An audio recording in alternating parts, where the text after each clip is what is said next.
Okay. So బేసికల్గా మొత్తం మనకి మూవీ మొత్తం కూడా వెళ్ళేది సత్య గారి మీద అండ్ సింహ గారి మీదే వెళ్తుంది కదా.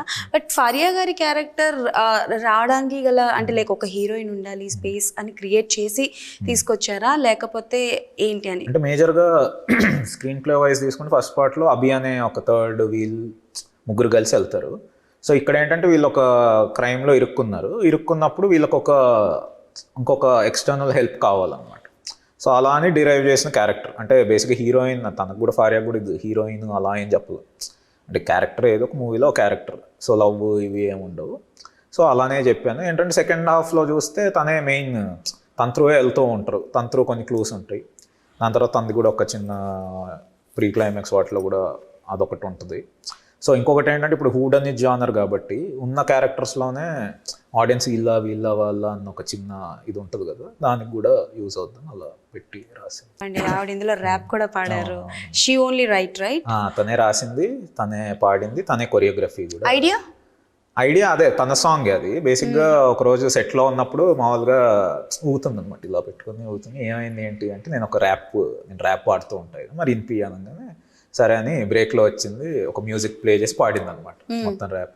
సో నేను మామూలుగా డక్కని హిందీ అందులో చేజ్లో పెడదాము ఒకటి బ్యాక్గ్రౌండ్లో అనిపించి ఒకటి థాట్ ఉంది.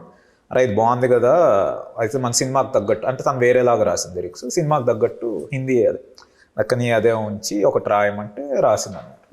రాసిన తర్వాత మామూలుగా ప్లే చేసిన తర్వాత సరే ఎందుకు ఇది ప్రమోషనల్ సాంగ్ కూడా చేస్తే బాగుంటుంది కానీ ఏం చేసామంటే షూట్ మధ్యలోనే నువ్వే కొరియోగ్రఫీ చేసి, ఎందుకంటే తను డాన్సర్ కాబట్టి నాకు కొంచెం అన్కన్వెన్షనల్గా ఉంటుంది, కొత్తగా కూడా ఉంటుంది అని ఫీల్ అనిపించి సరే ఇప్పుడు సునీల్ గారు ఉన్నారనమాట.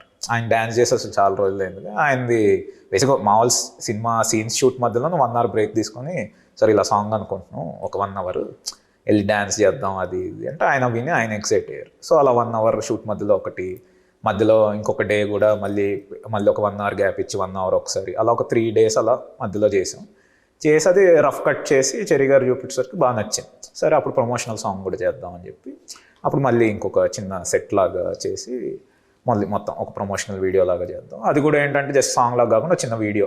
అండ్ నాకు 2000s వాటిల్లో MTVలో వచ్చే మ్యూజిక్ వీడియో స్టైల్లో చేద్దాం అనేది ఐడియా అనమాట. సో అలా ఒకటి ప్లాన్ చేసి తన ఓన్ టీమ్ వాళ్ళ డాన్సర్స్ గ్రూప్స్ వాళ్ళని తెచ్చుకొని మొత్తం కాస్ట్యూమ్స్ అన్ని సెట్ చేసుకొని అది ప్లాన్ చేసి ఆవిడే మొత్తం కొరియోగ్రఫీ సాంగ్ అండ్ లిరిక్స్ మొత్తం